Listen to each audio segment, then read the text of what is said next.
welcome to my channel, your go-to destination for all things educational. Thank you for tuning in. I am Lana, the educator. If you're interested in all things educational, then like and subscribe.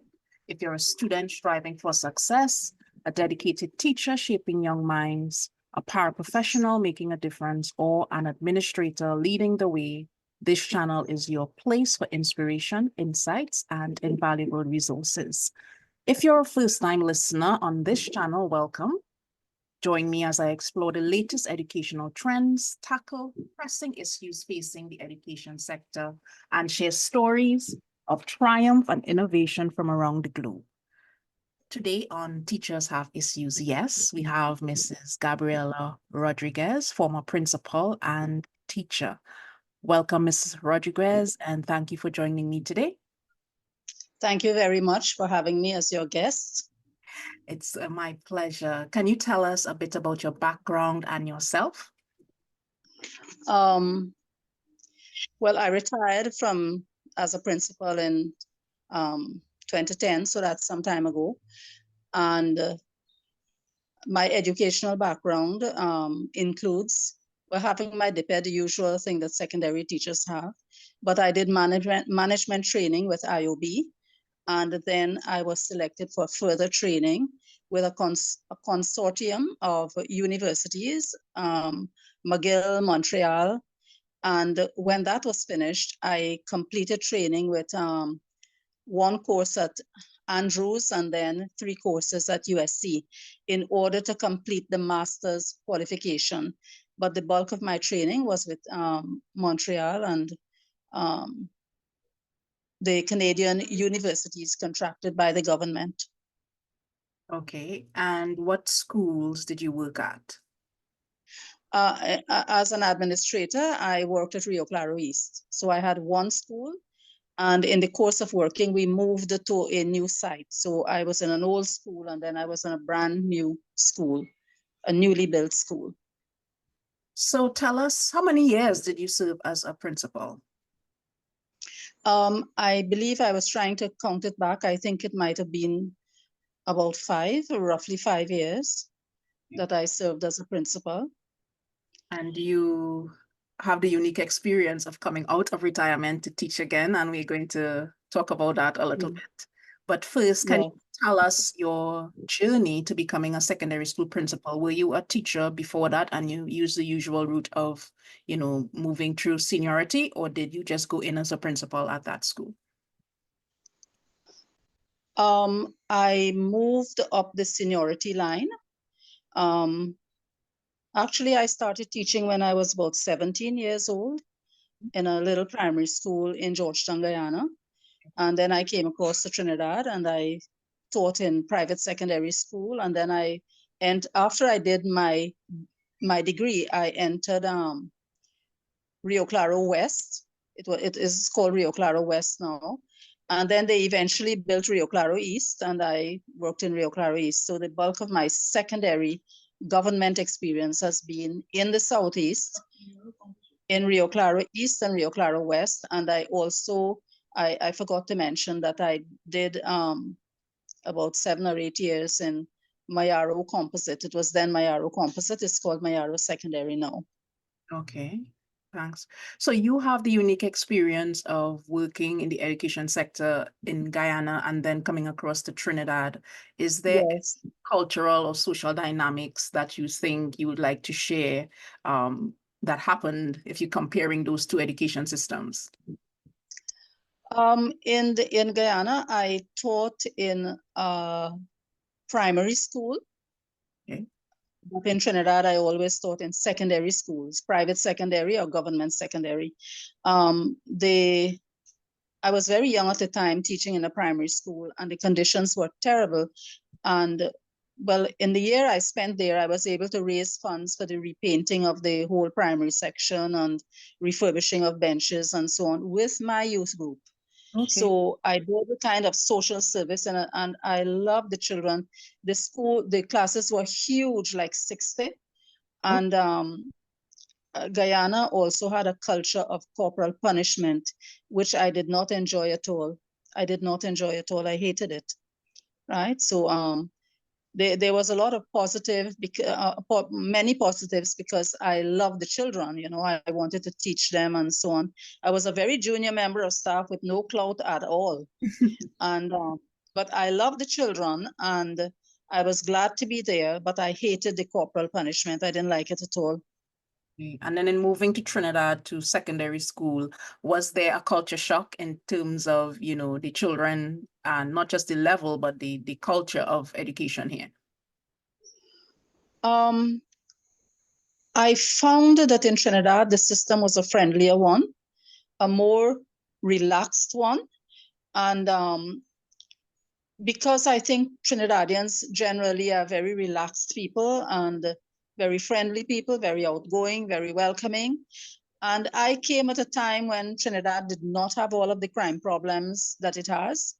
And so it was a different kind of experience for me coming from a racially tense country to a very relaxed and welcoming country. And so I enjoyed coming to Trinidad, and I got married in the end of the year that I came. So I had a home, I had a full home, you know, to a Trinidadian. Yeah. So I heard you talking about raising funds to, you know, repaint and just do things with the plant. Do you think through your years, both in primary school and secondary school, that that's a typical challenge that principals face, you know, having to raise funds to repair the plant?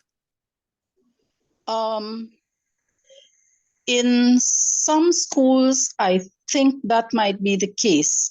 But if you're in the Southeast, your fundraising is not very splendid because you're in a setting in which people are not as economically well off as you would find if you go south, you go San Fernando and up north. So fundraising is not really the basis of school improvement. The government places money in the school. There's the budget for the school each year, and then there is also a school fund, so that if you manage those well, you can in fact bring about physical improvements in your school.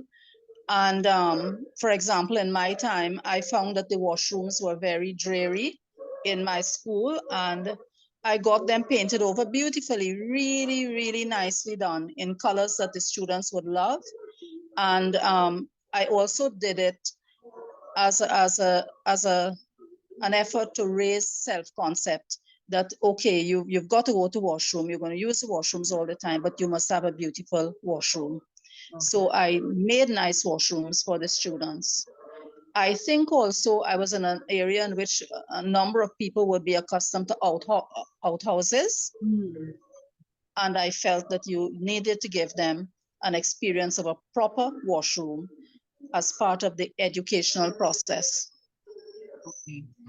So I wanted to save this a little later on, but in some of the things you're talking about, it had me thinking, because I know that you worked at a very prestigious secondary school post-retirement. Can you tell us about that experience and how it compares, if you will, with having worked in more the south of the country? Can you tell us a bit about those differing experiences?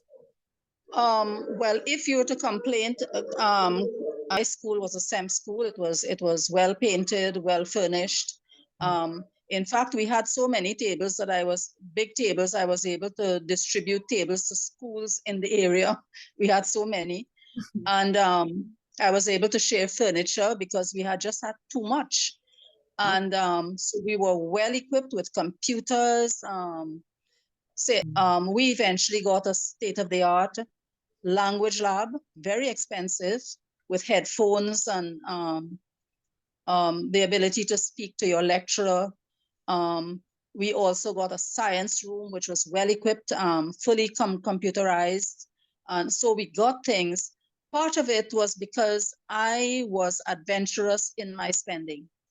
That when the ministry announced that they were giving you money to develop your school, I jumped onto it and I developed projects that I think that rural schools would not have.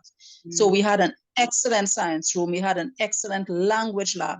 There were other things that we got to because I simply spent the money. When I had $1 million something, I said I'm spending every cent, and I spent every cent within the school. Yeah. So what was your content area? What was your subject area as a teacher? I did language, and well, when I taught after principalship, I did language and literature. I enjoy literature immensely, and I was able to pass on that love of literature to some of my students. I hope all of my students develop some kind of love of literature, and I was able to pass on language, a lot of language skills too. I was especially proud of having done it to non-English speakers. I had a couple boys who were not English speakers, and one I was able to get a distinction with.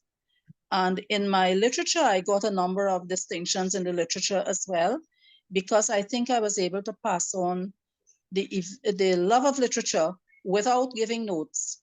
Okay. I insisted. I had a crisis because they wanted notes, and I said, I'm not giving notes. We will talk the literature through, and that is what I did, and I think that that helped. Okay.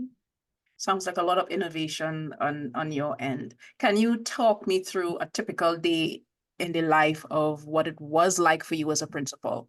What was a typical day like? A typical day was I got to school and I was immediately available all day to my staff as well as my students. I ran an open door policy. I said very simply, I've got to be available to the people I work with.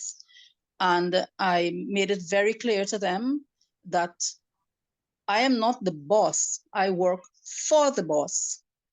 So I had an attitude to staff which says, I'm going to welcome you all the time. I want to hear you.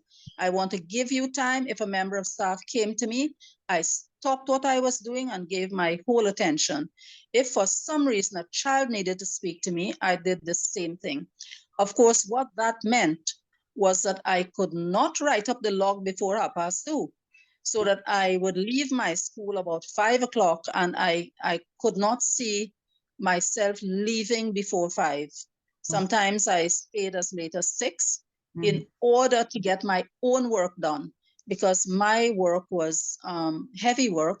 In addition, I was writing projects for the school. So I was pushing the school on and writing a lot of communication to the ministry, because I answered them immediately as soon as they wrote to me. I answered them, and I followed up things so that I was able to get things. For example, I was able to get a huge car park done.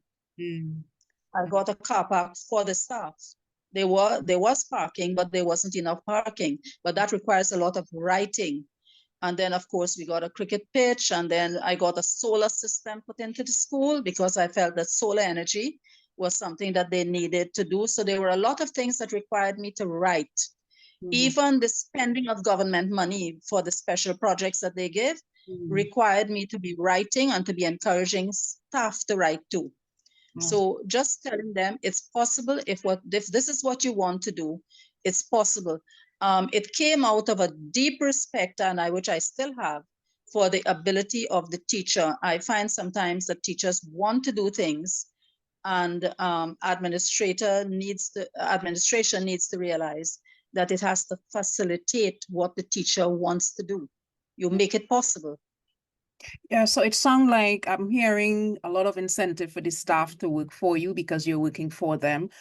I'm sure you also looked at conscious strategies to motivate the staff. Can you tell me about a couple of those strategies that you would have used to keep your staff motivated or to, garner that staff support? Well, we had regular staff meetings. So we had staff meetings. Staff were encouraged to speak up, but I also dealt with staff matters immediately. For example, one of the cases I had, one of our staff members had a baby newly born, and they were transferring her out of Rio Claro. They had a transfer letter prepared, and they were transferring her to Sangre Grande or some such place, which is miles and miles off. And I said, absolutely not, absolutely not. And I got on the phone right away, and I said, not at all, you cannot be doing this. And so we did a shuffle on staff and we got her to stay. I think she's still there because of her baby. I said, this is wrong. You cannot be doing this. So I was prepared to put up a fight for my staff. I did not allow criticism of my staff. If a matter came up, for example, if a very impatient parent came into the staff to see a member of staff, I would call the member of staff and speak to the member of staff and find out what the matter was. And after that, I faced the parent.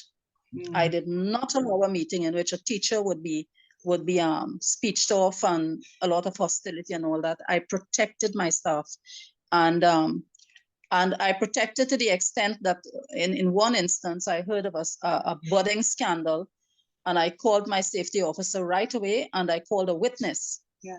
And I went to the location of the origin of the scandal. I brought two of them as witnesses, and I said, this is what I've heard, and I want to know if it's true. I got it in writing from the safety officer. I got it in writing from the member of staff, and I immediately wrote my higher authority, my SS3, and I said, if you are hearing this, I have investigated, and this is what the outcome is. So I, as I say in our ordinary language, I took in front before in front took me, right? But you see, when that happens, when the staff know that you will defend them, and my first line of approach was defense. So I defended my staff. I did not allow people to attack them. And of course, that does not mean that everybody was blameless. But when you come onto the blameworthy ones, confidentiality steps in. Okay. Even when they're blameworthy, confidentiality plays, and you protect your member of staff, even if they're wrong, without shielding them from accountability. Excellent. So how did you handle, let's take from away from the staff now and come to the students, how did you handle discipline and behavioral issues, if any, in your school? Well, I think I taught respect in a very definite way. For example, respect for the office of the principal. If I stepped out of the front door and I looked along the corridor and they saw me there, they were instructed to stand. I did it for not only for myself, but for the office. You respect your principal. I did not allow disrespect of staff, but I would call students, I would speak to them. I did it in the assemblies as well. I taught respect for the national flag. That was very much a part of myself, a highly national kind of thing. I taught the students, for example, when the strike squad, I got the students out in the yard to wave to the strike squad when they were passing down, when the footballers were passing. I said, this is our team. We've got to be there. We've got to wave. I got the big TV. I bought really large screen TVs for the school. I got the TVs put in the hall so students could support the national side. I encouraged the student council. And in fact, when I talked about the refurbishment of the washrooms, I did it through the student council. I said, you can ask for this, you can ask for it, and I will support you. We were a co-ed school, and I think I tried to teach respect for both sexes. I don't believe in embarrassing children in an assembly, and I do not believe in public embarrassment of children at all, right? You've got to deal with something sticky, you deal with it privately. I had a pregnancy that I had to deal with. I dealt with the whole thing that nobody even knew. Nobody knew. And in fact, I took the child up to the unmarried mother's home. Okay. She came to the school, I met her, I went with the safety officer, and we drove all the way to Port of Spain. We got her in, there was no breath of scandal. She returned to school after the baby was born. Right? So it was a thing of protect, protect, protect. because you want the children to grow. You want them to feel confident and you want them to grow. And notice, yes, so that is the main thing, that they feel protected. So you seem like you've done a lot and gone above and beyond. Is there any one memorable thing that stood out to you as a principal, an achievement, having done any memorable thing that stood out to you? Well, there were many, many memorable things. I'm sure But by listening to you, I'm sure. I have to say that when the children, now it happened in this way, you see, it was carnival time, and I was thinking that maybe the school should participate in some way. And then somebody said, oh, you know, they're going to bring out a band from our school. And as soon as they said that, I said, well, if that is so, I'm going to bring out a band. And I brought out a sailor band. Wow. And not an ordinary sailor band, you know, a fancy sailor band. We spent about between 15 and 20,000. We had a whole mass camp in school with MTS helping me to sew. Everybody sewing, everybody making costumes. Wow. And I hired a folk dancer from Sisters. That man could dance, when I tell you. Wow. And he taught them the sailor dance. Right. So when our students appeared on the street in Rio Claro, it was the first time they were seeing not only a properly outfitted sailor band, but dancing the correct dances, the correct sailor dance. Because I am very, very aware that a school must set areas of revelation, because you're in education. And it wasn't fair to have all the beautiful masks up north and in south. And in Rio Claro, we're not seeing these fabulously outfitted people. So my sailor band was lovely. The children won first prize. They were most happy. And, there was no other band any close to our costuming or anything like that, because I had money that I could have spent. Right? So, but I was very proud of the sailor band and proud of their achievement, and they really danced well. And the person who trained them, he's still around, and he moved wonderfully, right? All the correct movements. It was lovely. Excellent. So tell me, you've been teaching for a long time and an administrator for quite a while as well. Do you think that the education landscape has changed, and in what ways have you seen that kind of change happening? The education landscape has changed in terms of the kind of student you're getting. You're getting a student with a lot of technological background. More than in my day in school when I started, there was nothing like cell phones or anything like that. And even if I think about the cell phones, they're the early kind, just the very basic ones. Now you're getting children holding very high-powered cell phones, doing all kinds of things and going into, there is no limit to what they can find out or what they can know. Some of what they find out and know is highly dangerous to themselves, right?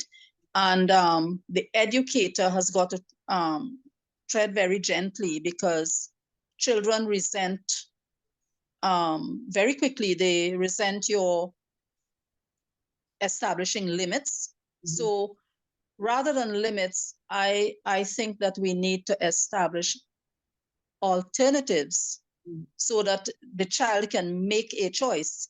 And no, that is not easy, because when as a teacher, you look at it and say, oh, this is the responsibility of the parent. But then the child spends a lot of hours with you. So that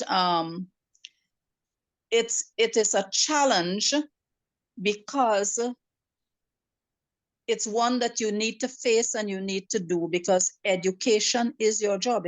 It's well, I have to rephrase that a little bit. It's the child you are developing. You are not just teaching, you are developing a living human being. And sacrifice is necessary in it, that you are prepared to self-sacrifice in order to help the children forward. So you have to have a love for the children, a love for the young people, and a desire that the best comes to them. I remember one of my boys not doing any work at all, nothing seemed to work. There was one I couldn't help at all. He was focused in the clothes and clothing and shoes, and he got them from the States, and that was all he wanted. The other child seemed to be really struggling, and I met him on the steps, and I said to him, this is not an end statement on who you are. You are more than this. And I hoped that, I said that to him more than once, that even if he brought up a whole pile of fails, that he would understand that he was bigger than that. And so failure at one age is not failure for your whole life when you're so young. I mean, you have time to fail and a time to transform that, you know? So it's kind of hope, it's kind of teaching them hope.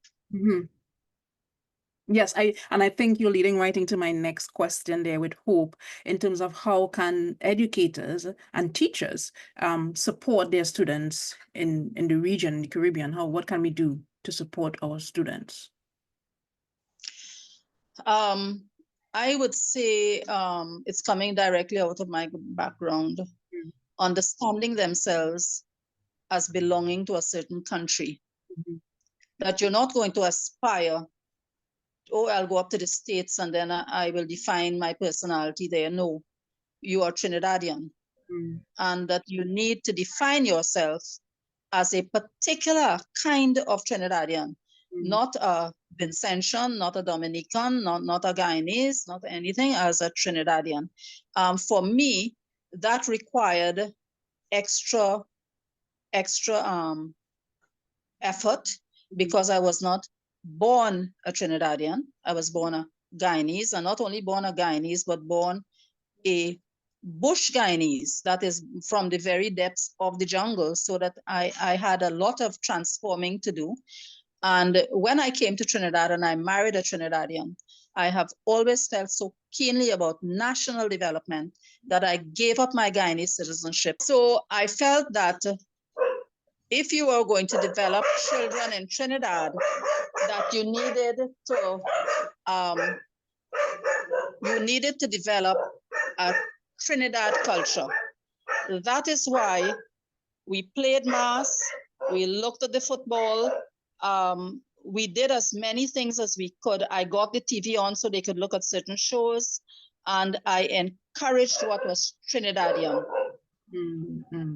Because I felt that we have a distinct culture and that we needed to encourage that Trinidadian children must develop as Trinidadian children. They must know their country. And for example, one of the things that I did with my students from Mayaro is I went into Paramin with them. I took them into Paramin and we climbed the mountain right up so we could look down and see Port of Spain way, way in the distance. And I felt that they needed to go into Paramin because Paramin was so different, and they needed to understand that this too was Trinidad. This was their country too. So we went right up. We had to leave our vehicles at the bottom of the hill, and we had to take at the bottom of the Shodo Road. And then we took their vehicles up to the top by Mr. Arieta's shop. And then we walked the rest of the way right up the mountain. And for the first time, they were standing in clouds. Wow. So wow. Clouds That's not an experience many people get. That's not an experience. Pardon? I said many people even now, have never had the opportunity to go to a place like Paramin. You know, it's a rare opportunity for many people. Yes, but you see, if we are to develop the Trinidadian child, we need to do that. And when I was at my previous school, I made sure and took the children to La Divina Pastora. For the same reason. They might do their whole lives and never come so far south. And because La Divina Pastora is every year, and they would never get there. So I made sure and I took them, right? Because I believe strongly that your culture anchors you.